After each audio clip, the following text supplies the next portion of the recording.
good morning, or so I should say afternoon, fellow constitutionalists, and welcome to the Monday edition of the Dan Clements Show, a Christian political talk show. I'm your host, Dan Clements, your constitutional warrior, fighting for your right just to be an American.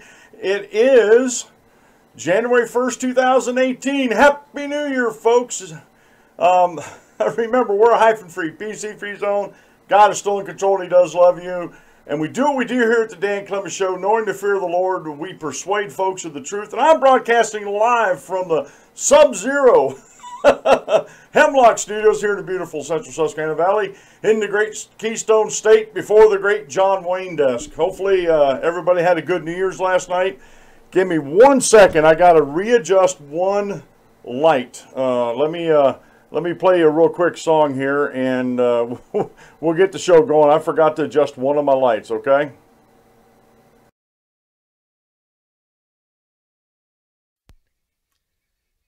Ding, ding, ding, ding, ding, ding, ding, ding. There he sits inside your local coffee shop, sporting a man bun and facial hair. Somehow he believes, although he has no job, that by his 30s he will be a millionaire. M-I-L-L-E-N-N-I-A-L, gotta love millennials. M-I-L-L-E-N-N-I-A-L, gotta love millennials.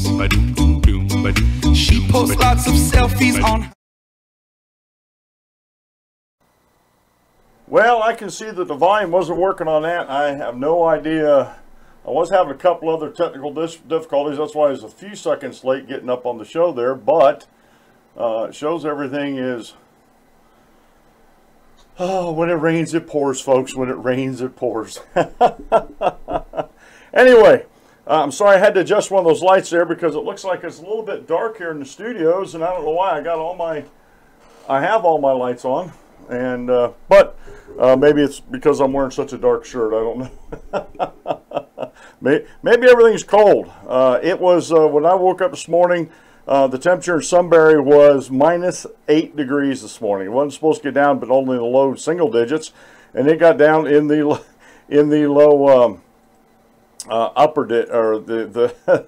the lower sub-zero temperatures, and it's only supposed to get up 20 degrees today.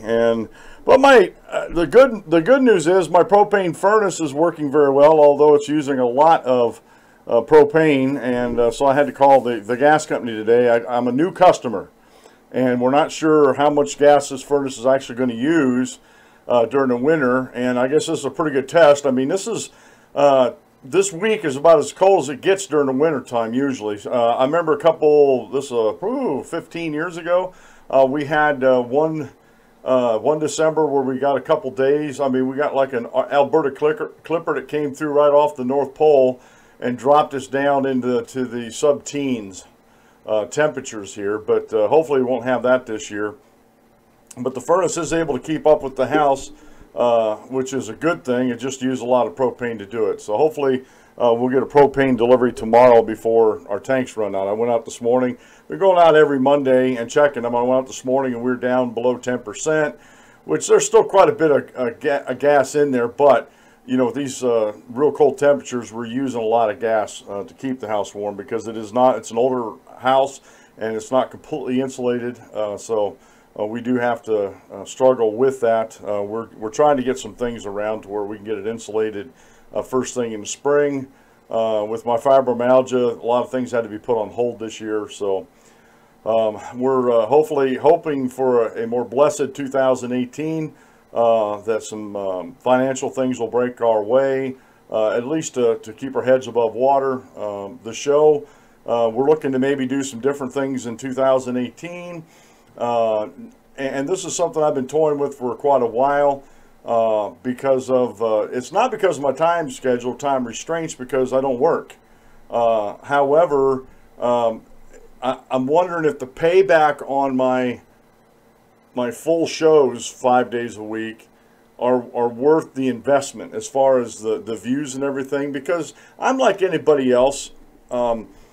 there's very few shows that I watch that are more than 30 minutes long, and the only reason why I watch them is because I'm very interested in them. You know, I'm interested in their topics and everything that's going on with them.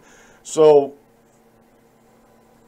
I'm wondering, and I'm still asking around. I'm asking some folks. I didn't get around to asking my friend Dave, and I'm asking him now. What does he think about maybe going to like a Friday show as a live show, and then the other 4 days of the week I put out individual videos. You know, record videos, edit them, and then upload them. You know, little 5-10 minute videos. And the reason why I say that is because Vidme's not. Vidme went out of business.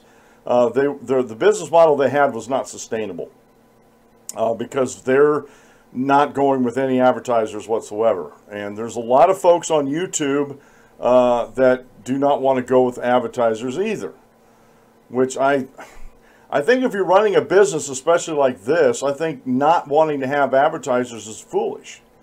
But there's this mindset on YouTube, especially, that you're going to be a shill for a corporation.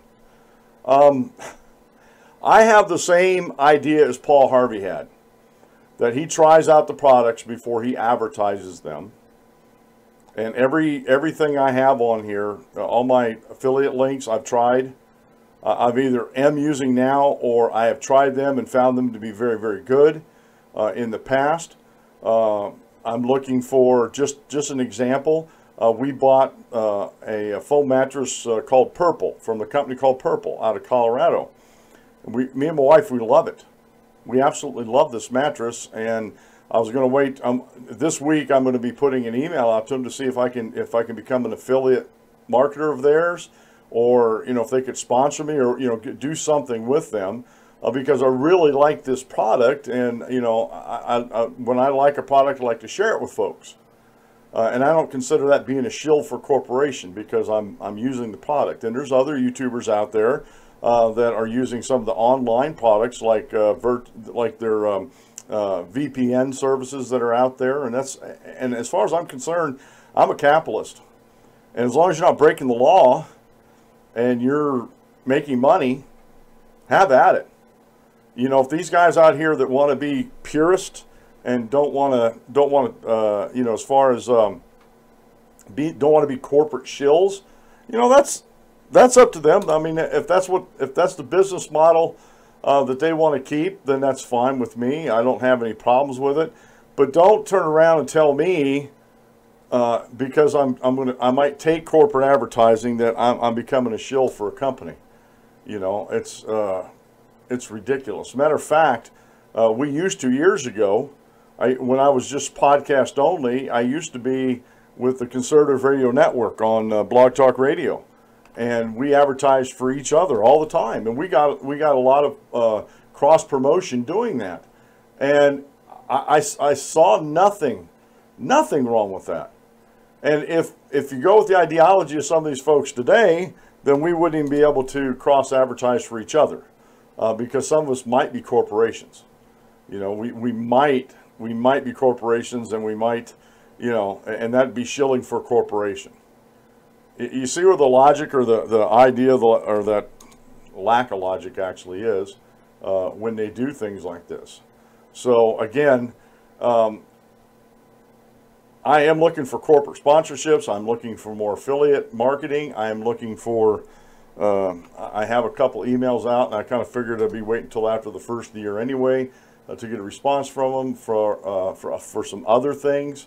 So I'm just looking. I'm trying to set everything up. I didn't, like I said, I had a couple technical issues that I was dealing with towards the end of the show, or end of show prep, I should say, and I wasn't getting I didn't get everything done I wanted to do up here. So I'm slowly. Basically, today we're going to be talking about Iran. Just to let you know what we're going to be talking about. We're going to be talking about Iran. And I see Constitutional Corners here in the chat room today. Says, hello. How you doing today? And we're going to be talking about free speech. I know some people, when I say, we're going to talk about Iran today, and we're not going to get too in-depth in it. I haven't been following it like some folks have. But there's some key, I believe, constitutional questions for us anyway. that we can look over at Iran and see what's going on over in Iran and see if it's something, you know, that we really need to be protecting ourselves. You know, that we really need to be aware of as far as free speech goes. And we can look at these other countries like Venezuela. We've been talking about Venezuela quite a bit. Constitutional Corner's over there. I need a sponsor too. Yeah. You know, and hopefully you're not like some of these folks on YouTube that are like, you know, oh, I can't advertise for corporations or a corporate product because then I'm just a shill. And, because I'm an unapologetic free market capitalist here, folks. If I can make a legal buck doing something, I'll do it. Okay? But we're talking about, let's get back to free speech. We've been talking about free speech for quite a while on this show. So I started this journey back in 2007 talking about the Constitution, our rights, our God-given rights. And, off and on we get into certain things.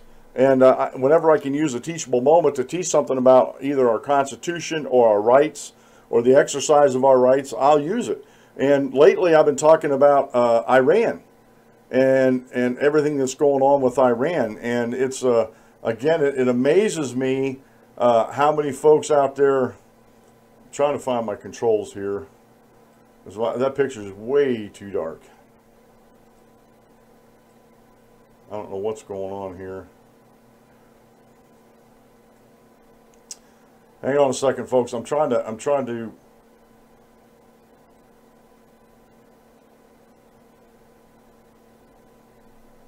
get the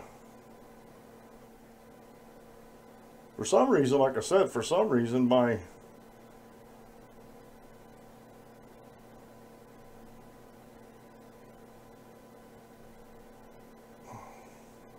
well, let me leave it at that. Like I said, I was trying to work on this before the show with the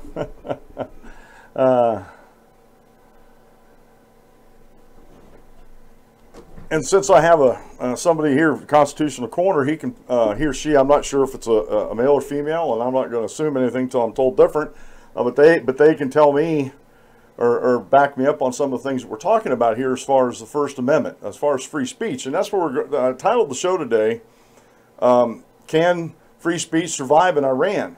Now we have an example of Venezuela down there where President Maduro, in his wisdom, is cracking down on free speech and freedom of assembly, and a lot of the basic human freedoms that as far as I'm concerned, every human being has because they're God-given rights. You know, these freedoms, freedom of speech, freedom of expression, freedom to assemble, right to redress your government, I think these are all God-given rights. And I think in Venezuela, we have a perfect example of what happens when a government steps in and starts moving a country towards socialism. One of the things that happens, and we can see this, thank you.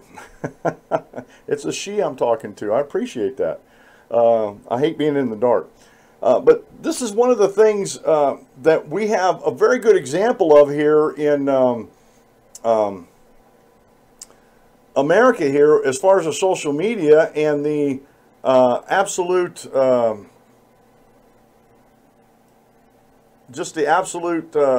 censorship sometimes on social media. Now, last week we talked about this, and there's some court cases that like Prager University has against YouTube, and there's some other groups suing Twitter.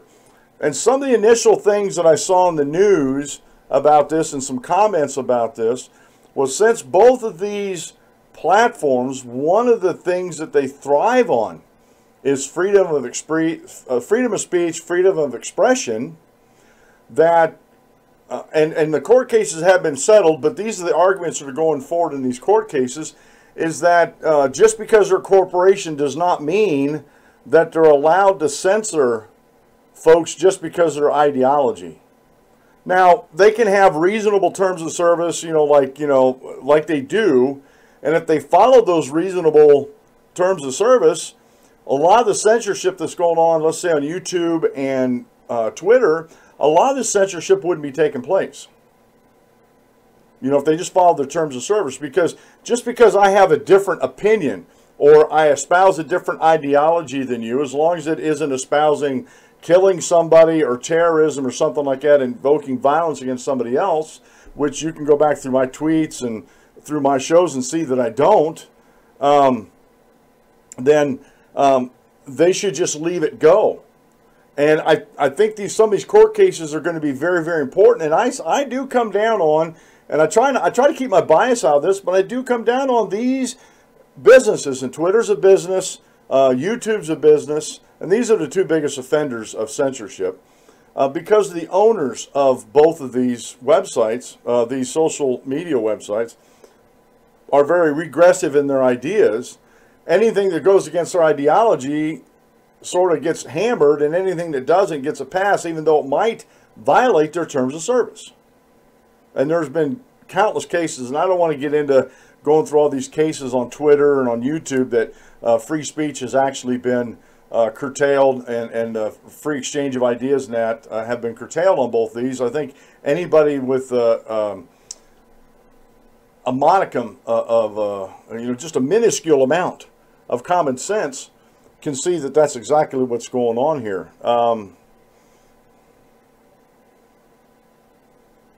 And it's amazing to me. It's amazing to me that the folks on the regressive left, how their bias is so bad that they agree with what Twitter and Google are doing just because we disagree on our ideology. And I'm going to be bringing I don't have it started yet, but I do have the articles down, and I have some notes I've taken about that. I think it was a Formula One driver that made a comment about his son. It's little boys don't wear princess outfits, and there was an article about that, and then the next article came out. This guy's apologizing because he's getting such a backlash on it, and in my opinion, he said nothing wrong. Now, you may disagree with what he said, but was what he said fundamentally wrong? No, because he was expressing an opinion based on his lifestyle, based on his experiences growing up, and based on maybe traditional values of the family, that little boys act like little boys and little girls act like little girls. And there's nothing wrong with saying that. There's nothing wrong with putting forth that idea. But to be silenced, to have to make an apology because you're putting forth your ideas about how things are, not trying to force them on anybody, but just put it forth and just put it out there in the marketplace of ideas. And yeah, you can have a lot of comments about that, but to force somebody to make an apology because of to me, a statement that there was nothing wrong with that statement, because I believe it too. I don't think little boys should be wearing princess outfits. I don't think little girls should be wearing male outfits, whatever you want, whatever you want to put it at. And that's my opinion. That's the way I raised my children, and a lot of people around me. That's the way we raise their children. And Constitutional Corner makes a point here that there are no real sides. Lefties and righties are distractions. They're right. And Ronald Reagan even said this. There's only an up or down. Either you're for freedom or you're against it. And there are, in my opinion, if you want to go left and right, since Constitutional Corner brought this up, if you want to go left and right, there's just as many regressives in the Republican Party as there are in the Democrat Party, and vice versa. There are a lot of conservatives in the Democrat Party, not as many as people would like, but there are quite a few. And it's the same thing in the Republican Party. So to me, it doesn't matter if you're on the left or the right. Both of them, that whole paradigm has just been messed up. By different ideologies, and like I said, I think Ronald Reagan said it best. There's no left or right. There's only an up or down. Either we promote freedom around the world or we're against freedom around the world. And everything that's been happening over the weekend, a lot of my articles go back to Saturday about Iran and what's going on in Iran, and it's been really surprising to me because I thought the Ayatollahs over in Iran and the Republican Guard, I thought they had that country pretty well locked down. And when I saw these protests, and honestly, I'm not surprised at the protests, because eventually people are going to get fed up. And they're going to stand against the government. You know, I'm reminded of that young man over in Tiananmen Square who stood up in front of the tank, and they don't show the picture, but he got run over. You know, but eventually people are going to get tired of the government over them if it is an abusive government and does not allow them to exercise their God-given freedoms. They're going to get tired and are going to start protesting. One of the biggest pictures on Friday I saw was a young lady in Iran that had her hijab dangling from the end of a stick, and saying, you know, that she's not down with all these restrictive laws that are going against women over in Iran. She is not with that, and she's protesting it. And this is the funny thing about it is, I've been looking over the weekend over some of my favorite liberal sites, the regressive leftist sites that are out there, and I haven't seen too many feminists in support of this young lady over in Iran. And to me, that's a problem.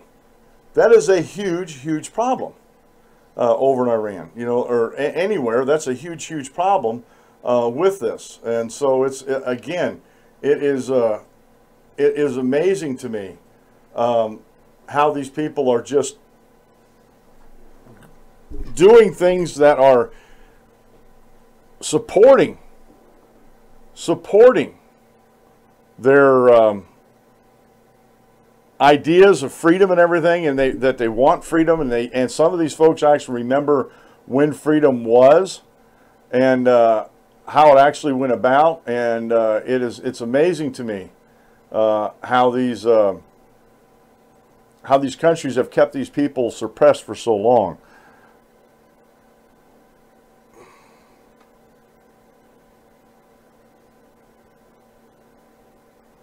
I'm just reading some stuff that was in here. In Constitutional Corner, she supports this young lady, because, and again, it is it's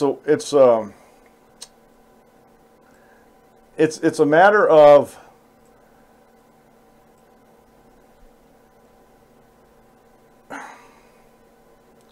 how do I want to put this? It's hard for me to put this. I support this young lady in her First Amendment rights. Okay, now, I was going to talk about the violence that's going on over there right now, and most of the stories I've seen, I have one in here: 3 protesters shot dead by Revolutionary Guards as Iranians rally as Iran rallies intensify. So right now, the only violence I've seen is from the government. Now, the government has been claiming that there's violence from the protesters, and there might be. I'm not saying that there isn't, but at some point, whether you like it or not, at some point,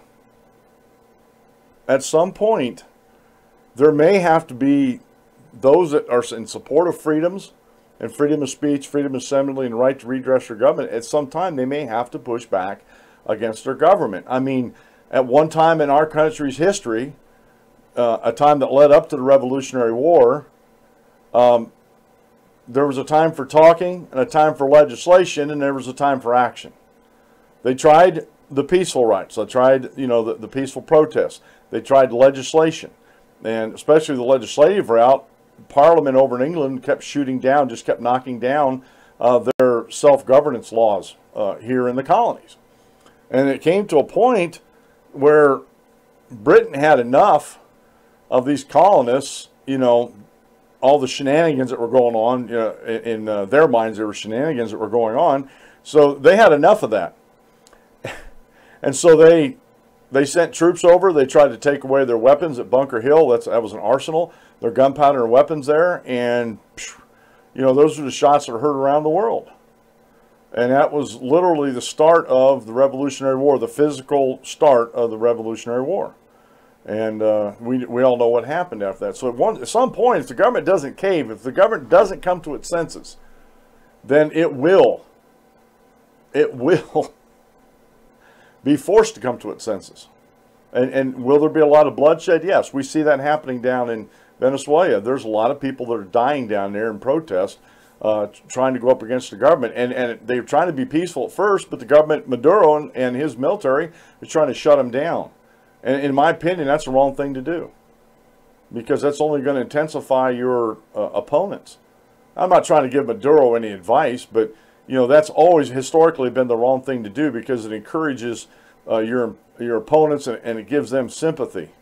And eventually, and Maduro thinks this is happening already, and I think it is on a very minor level, but he hasn't seen nothing yet. When he talks about there's foreign government intervention that are supporting these protesters.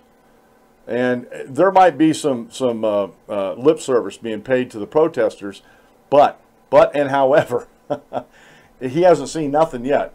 And if he keeps going the way he's going, it's only going to get worse. It is only going to get worse and worse and worse. Now, let me get caught up on the comments in the chat room here.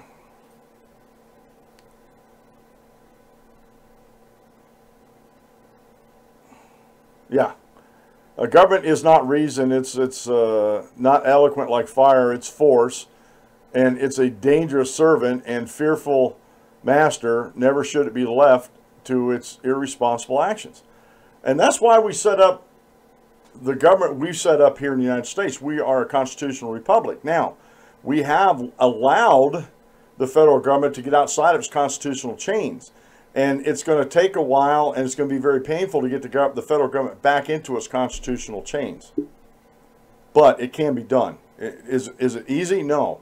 Is it going to take a little bit? Yes, it will take a little bit. It's not the easiest road to go here. All right. The Rocky Mountain High brand they're not a sponsor of the show, but they are the official drink of the show. They are a hemp oil infused drink. They're 16-ounce cans. They also come in power shots or power drinks. They also have a protein bar, and they also have an alkaline water that they sell. And the reason why they're the official drink of the show is because I like them. The hemp oil seems to help with the pain of my fibromyalgia. And to be 100% open about everything, I do own stock in the company. So in a way, I am promoting them. So my stock prices go up. Like, again, I'm an unapologetic free market capitalist here. All right, today's daily Bible reading comes from the book of Genesis, chapter 3, verses 14 through 15. So the Lord God said to the serpent, because you have done this, you are cursed more than all cattle, more than every beast of the field. On your belly you shall go, and you shall eat the dust all the days of your life. And I will put enmity between you and the woman, and between your seed and her seed.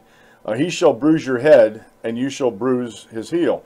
Now, if you're a student of the Bible like I am, you know that this is one of the first prophecies, or it is the first prophecy in Scripture in the book of Genesis, talking about Jesus Christ and talking about, you know, the enmity that's going to be between man and between the devil, Satan, the serpent, and man, and how Jesus will be triumphant in the end, because Jesus is going to bruise the head of the serpent and only bruise the heel of Jesus. A heel bruise isn't as devastating as a bruise to the head. Today's quote meal comes from Gaston Bachelard. One must always maintain one's connection to the past and yet ceaselessly pull away from it. You know, I know a lot of friends that live in the past. They live with a lot of regrets in the past, and there's not a whole lot they can do about the past. And it's always good to maintain that connection to the past, but we also need to try to learn from the past and improve ourselves and be better from that. And today's short Bible lesson, you can go over to the DanClementsShow.com, the show notes page, and go to episode 948 if you're following the episodes of the show. And the short Bible lesson is by Jack Wilkie from FocusPress.org. Now, he posts this back on May 8th of 2017. Last year, I can say last year now. Why Baptism Sunday isn't biblical. It's a good article. He uses a lot of scriptures, as all of my short Bible lessons. I insist on the folks that write these, and they don't write them for me, but I found that them to be responsible and to be accurate as far as using scriptures and quoting scriptures and references and stuff like that. Now, let me get over there and get, I do have this set, I do have it set up. All right. Like I said, if you've been living in a cage, Now see, that picture's fine. My one camera's not working good. My oldest camera doesn't seem to be working as well as this one is for color or contrast net. So I'll have to maybe reboot it. Okay. Like I said, unless you've been living under a rock, you know that the Iran things was the inklings of it was starting to blow up during the week, and then towards the weekend they're really hitting full stride. And today they are pretty heavy duty as far as protest over in Iran. Most of these first articles come from antiwar.com.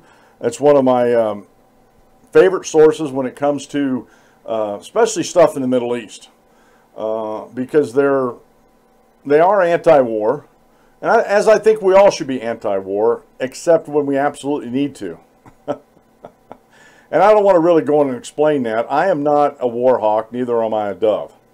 I live off the non-aggression principle. As long as you live peaceable with me, I'll live peaceable with you. But if you aggress against me, Katie, bar the door. And I think that's the way we should be. And honestly, I think if our foreign policy was more that way, I think the world would be a lot better place instead of us trying to fight proxy wars with Russia through Afghanistan back in the 80s, and now again here in the 2000s with Syria.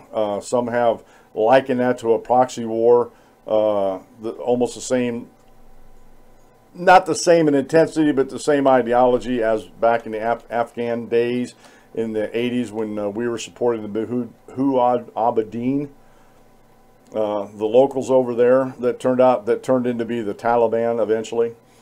But this is by John Dietz over at newsantiwar.com, or Jason Dietz, excuse me. Iran president urges protesters not to resort to violence. Now again, I was saying this during my rather lengthy monologue that most of the violence so far that I've seen in the news, and I don't just follow the United States news, I try to get a hold of news over in the Middle East, and you know, sites like RT America, Sky News, BBC, and just get a cross section of all the news and then put everything together. So I see more violence coming from the government than I do the protesters. Now the government will blame it on the protesters because the protesters should not be out there protesting. And that's the way most governments do that.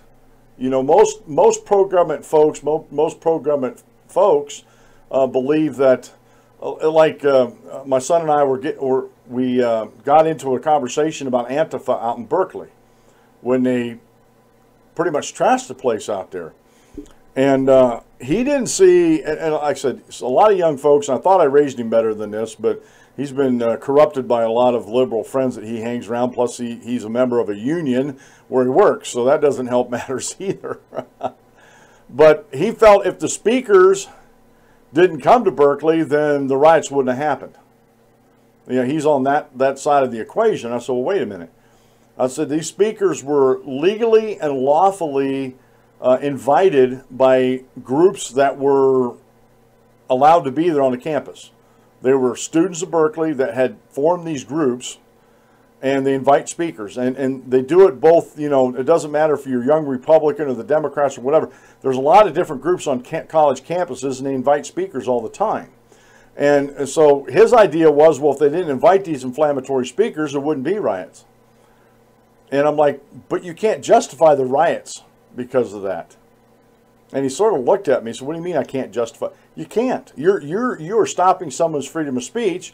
And then again he went into, well, that's a college campus.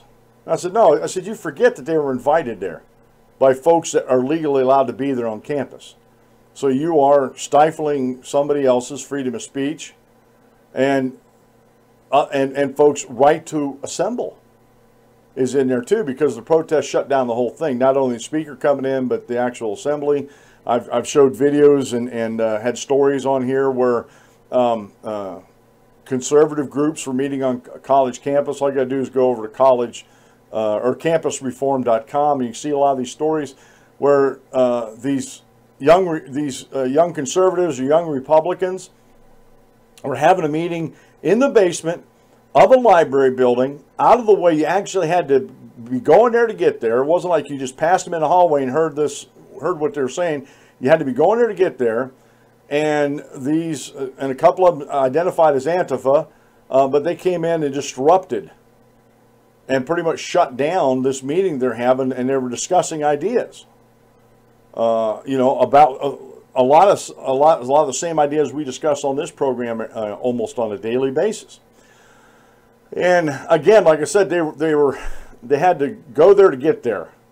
And I thought that was totally ridiculous on the protesters' part, that they had to seek out these people. And matter of fact, there was a couple people in there that weren't members of the group, but they wanted to see what they had to say. And they were disgusted by these protesters coming in and shutting down their free speech and their right to assemble. And we see that on college campuses all across the United States. So they try to justify, and this is the new regressivism in the United States. They try to justify their shutting down freedom of speech. And this is the other part that I think people forget about. I don't know if Constitutional Corner, I don't know if you've actually thought about this or not, but since freedom of speech is a God-given right, and I know the Bill of Rights protects us from the overreach of government, but doesn't our right to freedom of speech also extend beyond protections from the government? Is it legal for you as an individual citizen to come shut my speech down? Is that right also? I put that to my son, and he couldn't answer me. Either couldn't or wouldn't. He wouldn't answer me. My right to free speech is not dependent on anybody but me. To be able to speak, put words together, have the guts enough to get up in front of a crowd, no matter how big or how small that crowd is. And just because it's in the Bill of Rights and says the government can't infringe on those rights, doesn't mean that you as an individual have any more right to infringe on my freedom of speech than the government does. And it wasn't the government that was shutting down freedom of speech in Berkeley. It was individuals who got together that disagreed with what was being said. And so since they disagreed with what was being said, they were protesting against that. And they weren't only just protesting, it went into riots, which is illegal also. And again, he wouldn't answer me that. And I look at situations like over in Iran. I mean, yeah, they're protesting against the government, but not everybody in the government over there is for, or anybody, not everybody that's outside the government, and actual normal citizens, not every normal citizens over there is okay with freedom of speech either. And they may attempt to shut people down that are trying to exercise one of their basic God-given freedoms, and that's freedom of speech. And yes, I do not believe government should have any power or authority to shut this down, but neither do I believe that just because you're a group of citizens, you have any more right than anybody else to shut that down. Matter of fact, I think you have less of a right to shut it down than government may have a right. You see what I'm saying? I'm just trying to draw a distinction here. So when you think of freedom of speech, don't only think it's just being squashed by government.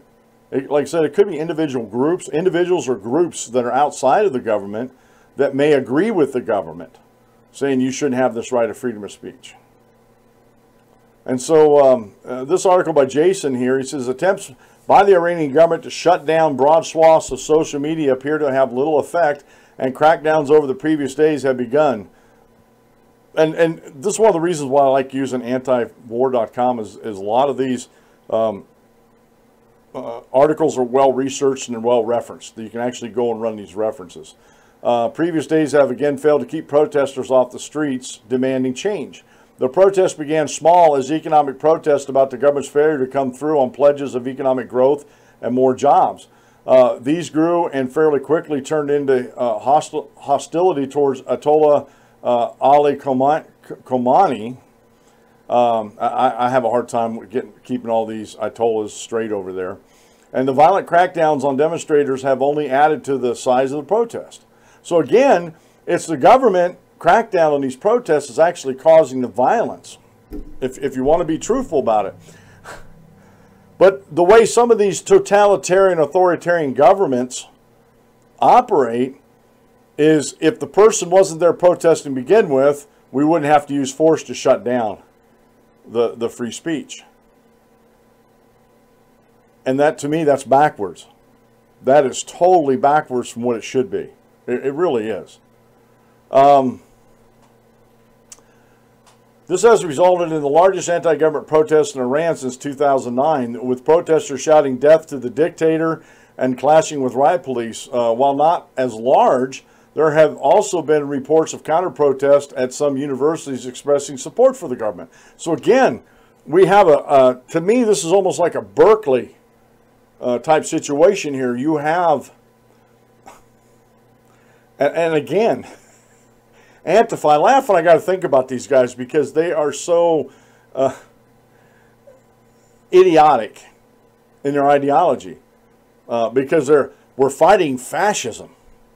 You know, they're actually, Antifa's actually socialists that are fighting fascism, and they don't realize that fascism is one of the rungs on the same ladder that you descend down into communism on.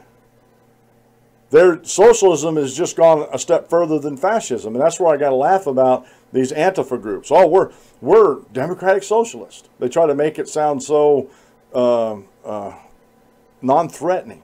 Oh, we voted for socialism. So you're voting for violence against your fellow citizens is what you're saying.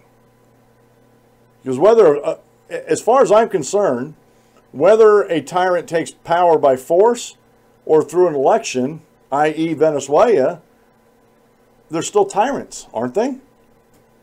That's how Venezuela got the mess it's in. It became a lot of social democrats, or socialistic democrats, or democratic socialism, however you want to put those terms together.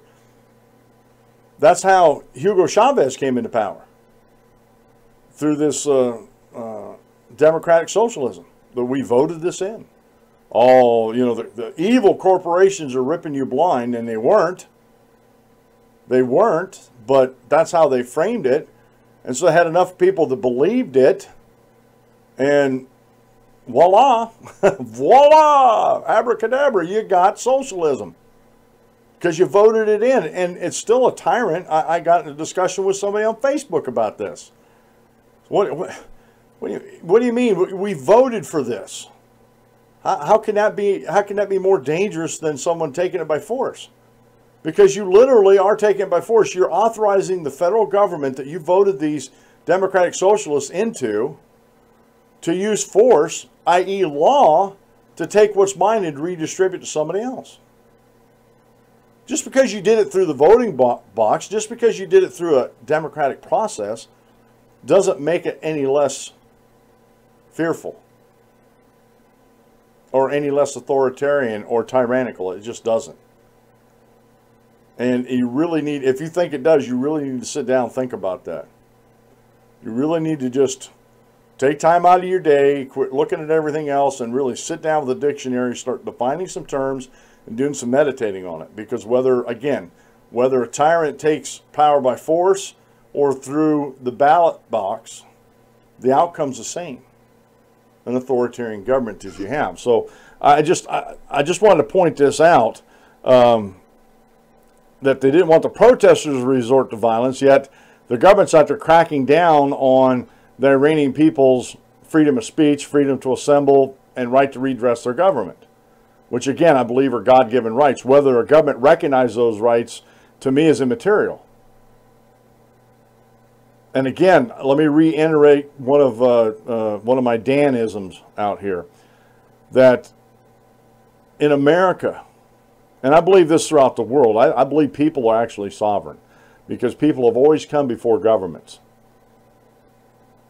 They always have. I don't care whether you're a creationist or an evolutionist. People were always here before governments formed. They had to. You don't form a government and then hope you get people to come in there. You get people that leave another type of governmental system, especially, you know, when the world wasn't as populated as it is today, and you're fleeing oppression like Europe did, like a lot of Christians in Europe did. Europe and England, they were fleeing the authoritarianism of the church to come here and practice freedom of religion. They were practicing religion as they saw fit. You know, and so the people came here first, and then, and as far as the colonies go, they came here, but they also had a compact with the commercial interests that sent them over here. A lot of the colonies were set up and funded by commercial interests. And I don't want to get all into that, but I just want to get back to my point. People have always come before governments. So in the United States, the founding fathers recognized this truism or this fact. And so they made the people as a whole sovereign over any government, whether it's local, state, or federal, that the people are sovereign over that. Now, in authoritarian regimes, they don't like that ideology. They don't like the idea that the people as a whole are sovereign over the government. Because if they allow the people to get away with that ideology, then they've lost their power. And we see that happening in the United States today as people realize that politicians are not working in their best interest, and then they're voting these scoundrels out. Or in a lot of instances, the states are actually going against the federal government. And just a perfect example is marijuana. They're going against the federal government and legalizing marijuana in their states. And the only thing I want to challenge you on marijuana is someone that's pro-government on this side of the issue. Please show me in the Constitution where the government has any controlling authority or constitutional authority to govern over marijuana or any drugs whatsoever on a federal level. I would like somebody to point that out to me. I'm serious. If you think I'm breaking the law, especially federal law, then you need to show me where the government has that authority to actually be governing over that particular issue. Now, I have another report here from the Times of Israel by their staff and other agencies. There's a report that 3 protesters shot dead by Revolutionary Guards as Iran rallies intensify. And this is put out the 30th, on Saturday.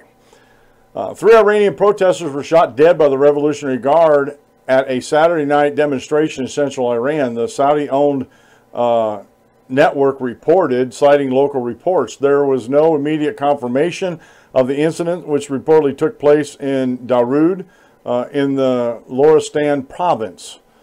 Footage from the Iranian opposition websites showed thousands participating in the nationwide anti-regime demonstrations, with some calling for the death of Supreme Leader, their Ayatollah Ali Khamenei.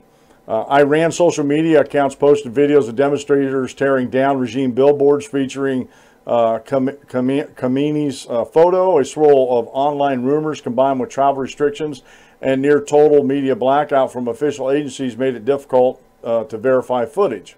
Now, as I was watching this over the weekend, I saw a couple Twitter feeds, and I couldn't confirm them, but they were actually talking about how there was a lot of flights that were leaving Iran. There was a lot of people getting out of Iran, and they're real sketchy on if what the nationality of the people who were fleeing Iran. There was some sketchy reports about some of these flights didn't have flight numbers, and they weren't registering flight numbers. They were just getting the heck out of Dodge, as it were. So I think we may not be hearing the whole story, what's going on, and there may be some people that have left there that haven't got a hold of yet to see what their side of the story is. Why did they leave and stuff? I looked this morning. I didn't see any stories on that, and I'm not, like I said, I couldn't confirm anything on Twitter because they didn't put any links up. And can I just stop here for a second? If you're going to share stories on Facebook, Twitter, Instagram, anything like that, please put a link up so people can go read it for themselves. This is the one thing I found on YouTube, especially with those that are of the humanist nature, or that are totally love government and like everything the government does. Whenever they put a video out, their links, if any, are very sparse or they're misleading. They're using links. I found some of them are actually putting links in their show notes page or show notes below their video that really had nothing to do with the video. Or if it did, it will only mention in passing. And they take out whatever that mention in passing is and say, hey, this story is all about this, when it really wasn't. And so, and that's why I like the news sources I use are well referenced, or I can find other sources that actually point back to the story. So I'm just making that suggestion to folks. Okay. And you knew this was going to happen because it's happening down with Maduro in Venezuela. He's blaming a lot of the country's unrest down in Venezuela on the United States. And this is from the Zenhunet, it's over in China.com. Iran slams U.S. interference in internal affairs. December 30th. Iran's foreign ministry on Saturday condemned U.S. interference in the country's internal affairs.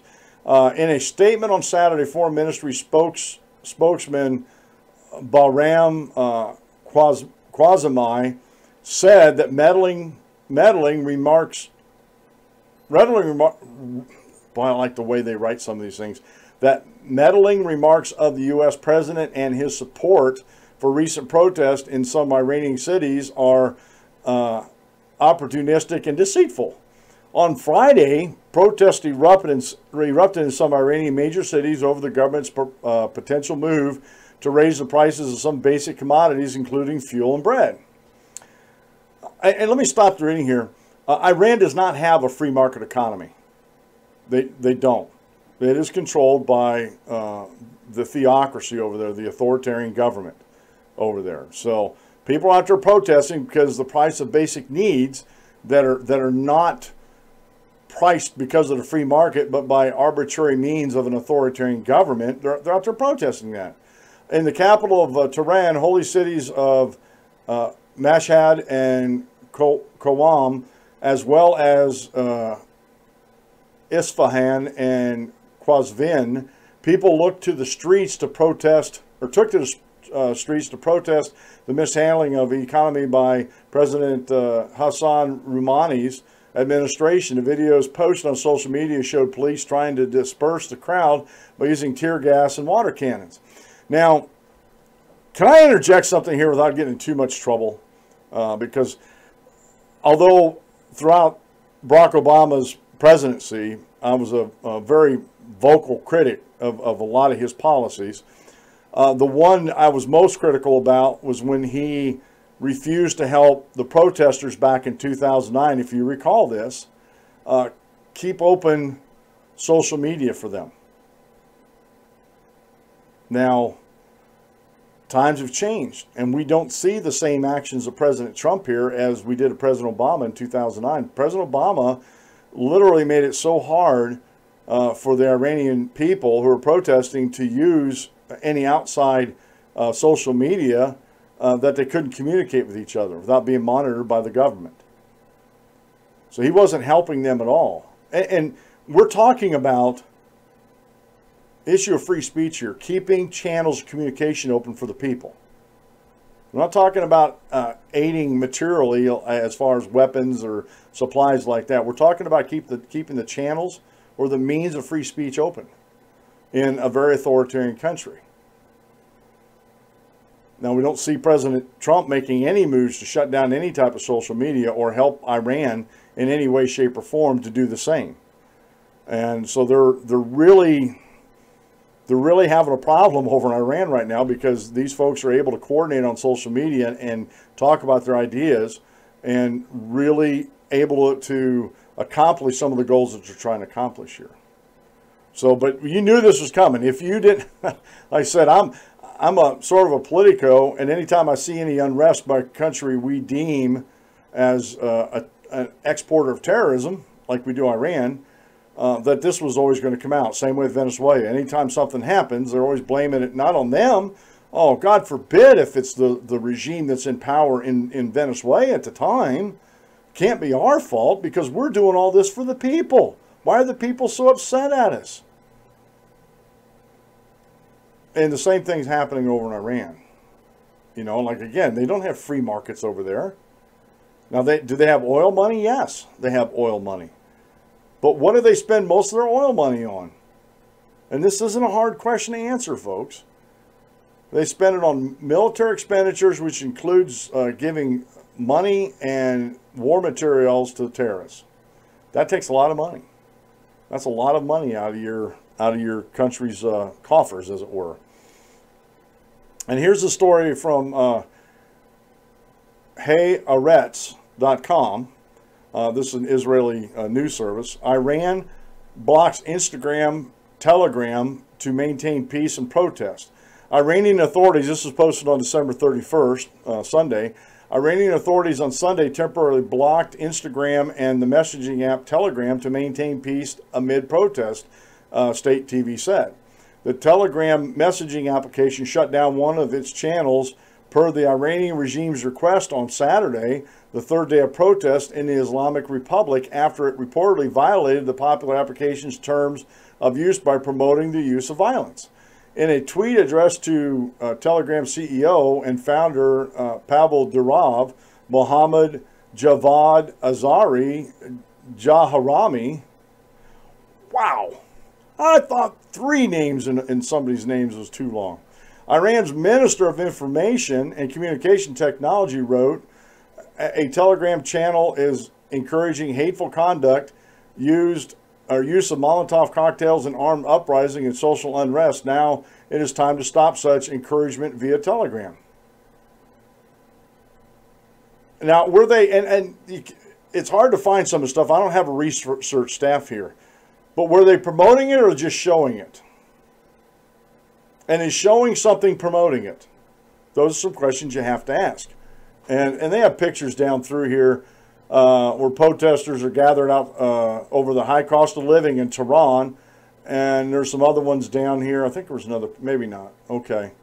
So, again, the response, Telegram's response to Jaharami's tweet, calls for violence are prohibited by the Telegram's rules. If confirmed, we will have to block such a channel regardless of the size and political affiliation. And again, I don't know how Telegram actually works. Do you have to, are they talking about channel as far as, are they called like an individual account, a channel, like they do on YouTube is a channel? It could be. And if there is one that's promoting it, yeah, shut that one channel down, but don't shut the whole thing down. Don't shut the whole thing down trying to, trying to kill a cockroach with a nuclear bomb is basically what you're trying to do here. This is another one here by Haaretz. Iran protests, billboards, Supreme Leader torn down, police cars overturned as protests engulf Islamic Republic. Now here's some property destruction that we're talking about. And again,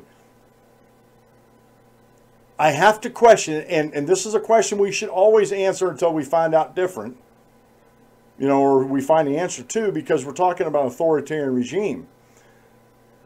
What happens if these were just protesters here and the regime told some of the Republican Guard to get in civvies and go tear down these billboards and overturn these police cars during these protests? Could that be where the violence is coming from? We don't know. I mean, those questions must be asked. I don't think it's unrealistic to ask those questions. I don't think it's unfair to ask those questions where they're infiltrators and protests, because you have to ask the same thing here, the protests in the United States. Charlottesville is a perfect example. Here we had, down in Charlottesville, we had a town council that was actually promoting violence by giving a permit to Antifa to protest the same day as these quote-unquote white supremacists were protesting. What did they think was going to happen? This didn't come out until days after Charlottesville, and the lamestream media did not pick this up and report this. You had to look at the alternate or the new Main Street media to find out about this stuff. But they have council meetings. They have the dates permits were issued, and counter protests were. And again, if they didn't issue the counter protest to have a counter protest, and Antifa acted up, guess whose fault it would be? It would be Antifa. And the city council of Charlottesville is very, very regressive in their politics and everything. So you have to ask, this question: was it the protesters, or was it infiltrators? We may never know. But when I read a story like this coming out of an authoritarian regime, I don't automatically go to, well, you know, doggone it, these protesters are turning violent, and that just shouldn't be. My mind doesn't go that way. Mine's a little bit more cynical, a little more suspicious. You know, were these infiltrators, let's say that, like I said, the Republican Guard maybe was infiltrating in there. You just don't know, folks. You just don't know. And I found this was a Yahoo.com story. It's actually an Associated Press. Yeah, it's an Associated Press story by John Gambrill, where Iran protests. Excuse me. Yeah, John Gambrill. What Associated Press? It's over to Yahoo.com. Protests in Iran fanned by exiled journalists messaging app.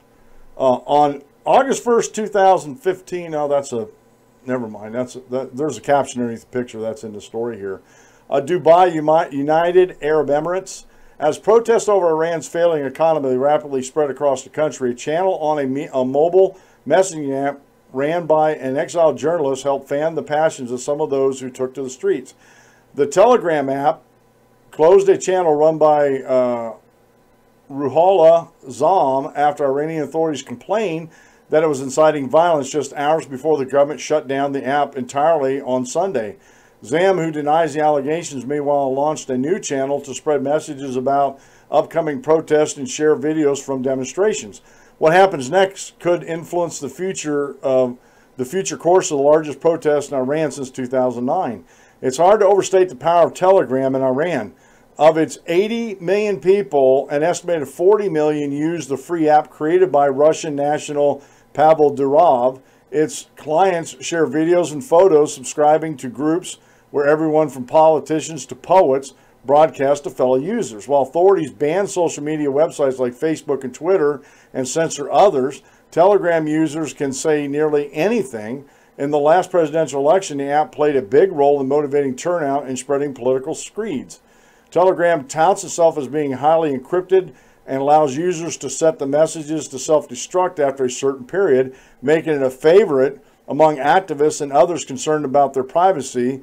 That too has made it a worry of Iranian authorities. Zam has used the app to share news and information published by his Ahmad News website. Posts include times and locations for protests, as well as videos of demonstrations shouting inflammatory chants, including those targeting Supreme Leader Khamenei and President Rouhani, a relative moderate in Iran's clerically overseeing government. Thousands have taken to the streets of several cities over the past 3 days to vent their anger at high unemployment and rising prices in the largest demonstrations since those that followed a disputed election 9 years ago. Officials have meanwhile targeted Telegram in recent remarks, with prosecutors going as far as filing criminal charges against Durov.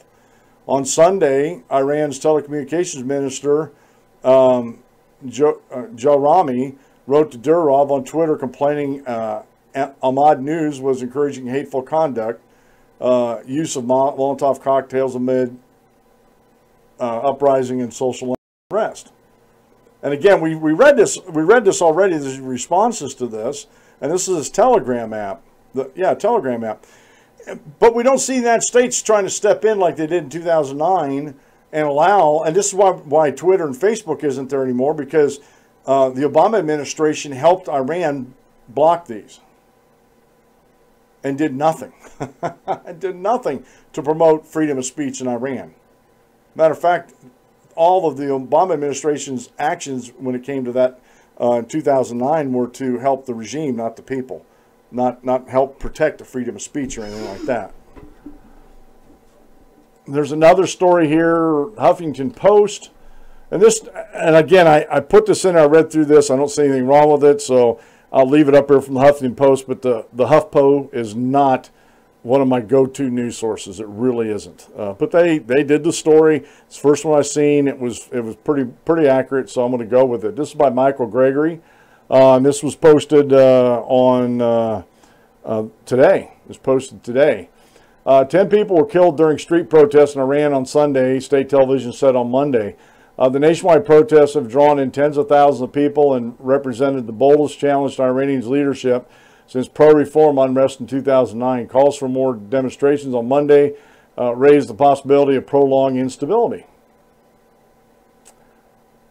So they're reporting this morning that Saturday they're reporting 3, now they're reporting up to 10 people killed in these protests. So again, there is violence. There are people dying in the streets because they're protesting their government. Now, if you follow Donald Trump's Twitters, and I do because I'm a Politico and I report on a lot of things, a lot of different things. This is from the National by Joyce Karam, and Trump administration declares support for Iran protesters against the rogue state. Now, we've had President Trump in office for over a year now, or going on a year now, not over a year, going on a year now. And if you didn't think he was going to use this opportunity to take jabs at the Iranian administration, then you've been sleeping. You've been sleeping. And he is with the people. So President Trump is not going to do anything that's going to harm the Iranian people's ability to speak with each other. He's not. And he's totally 180 degrees out from Barack Obama's stance on this ideology here. And so as long as we're not going to move to help them stop social media, I think social media is going to be the biggest tool in these protests over in Iran. And I think the government, their only response is violence. Their only response is violence. And last time I looked, I had no listeners over in Iran. I have some in Africa, but none in Iran. So again, please don't you be the ones to instigate the violence. Protect yourself, but don't instigate the violence over there. You'll get a lot further in that. Now, one last story I wanted to get to, and this one, again, why are we letting Saudi Arabia dictate anything in the world? You know, I've always been suspicious of our relationship with Saudi Arabia. I really have. This is from CNSnews.com by Patrick Goodenough, posted December 27th of last year. International Chess Federation takes flack for allowing Saudi Arabia to bar Israelis from World Championship. The King Salman competition in Riyadh marks the first time FIDE has allowed Saudi Arabia to host a World Chess Championship. The International Chess Federation is under fire for a decision to allow Saudi Arabia to host the World Championships for the first time, despite the kingdom's refusal to comply with the body's non-discrimination statutes.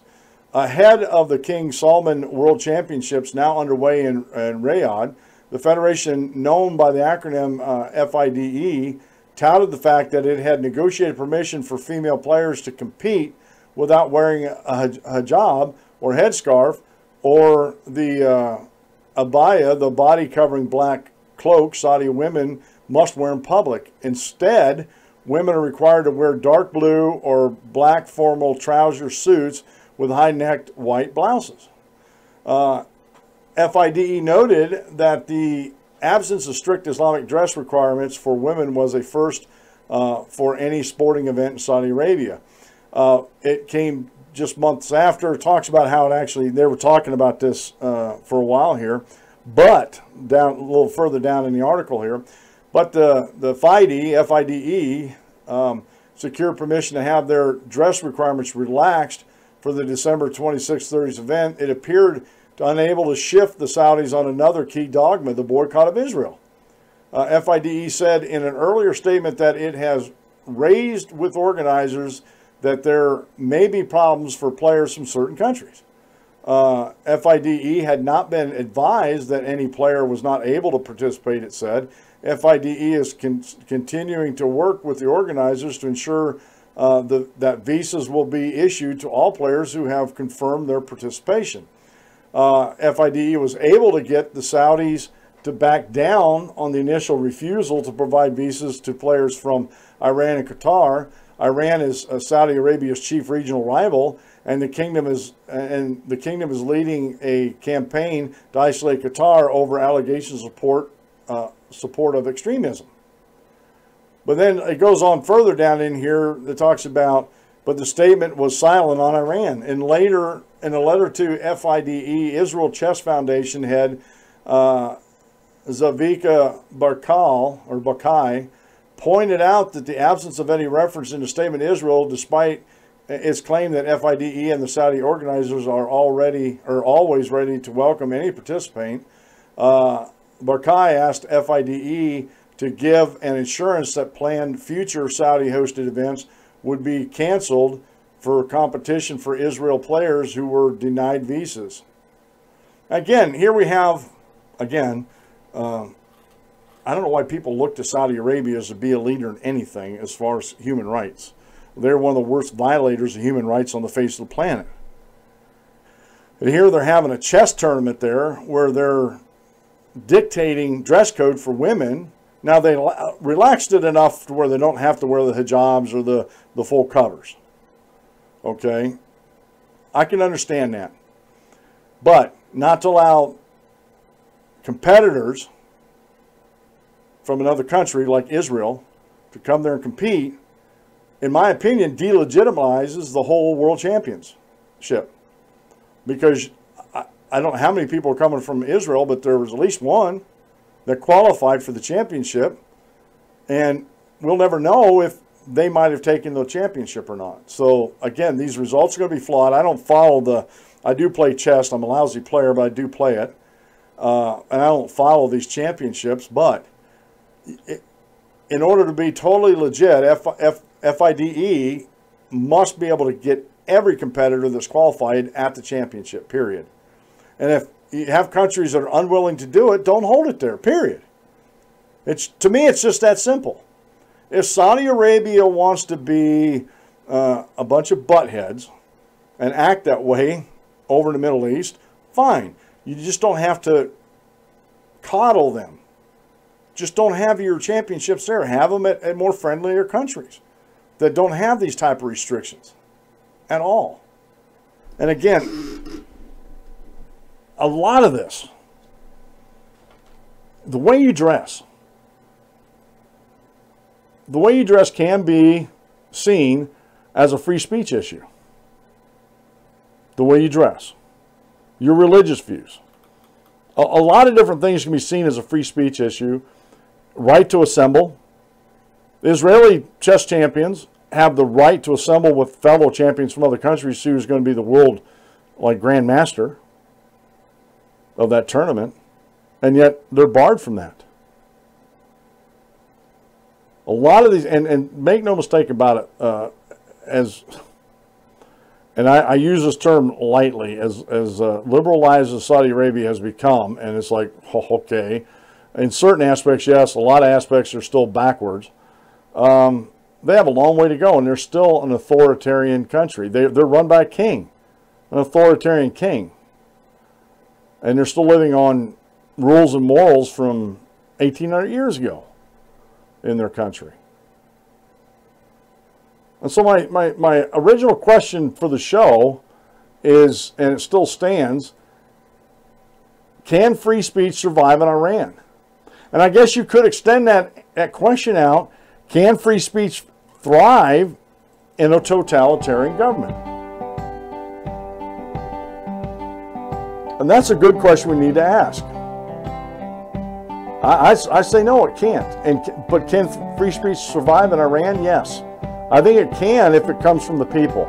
If the people push the government hard enough, I think they're going to get their free speech rights protected. They're exercising them now, and it's going to be a long road, and it might be a bloody road, but I think if they hold fast, that they'll prevail. Folks, if you like the show, please give me a thumbs up or thumbs down and leave a comment in the show notes or the comments below the video. If you're not a subscriber, please subscribe to the show and hit the notification button so you know when more videos are coming up. And I'm looking for patrons. I have a Patreon account you can go over and sign up for. Do whatever amount you can per month. $1, $5, $10 a month. And if you don't if you don't want to use Patreon, I do have a PayPal account set up. You can click on the PayPal over the DanClementsShow.com show notes page, and it'll take you to there. This has been the Dan Clements Show. I'm your host, Dan Clements. Remember, if you aim at nothing, you hit it every time. Have a great rest of the day, and God bless, and we'll see you tomorrow at noon.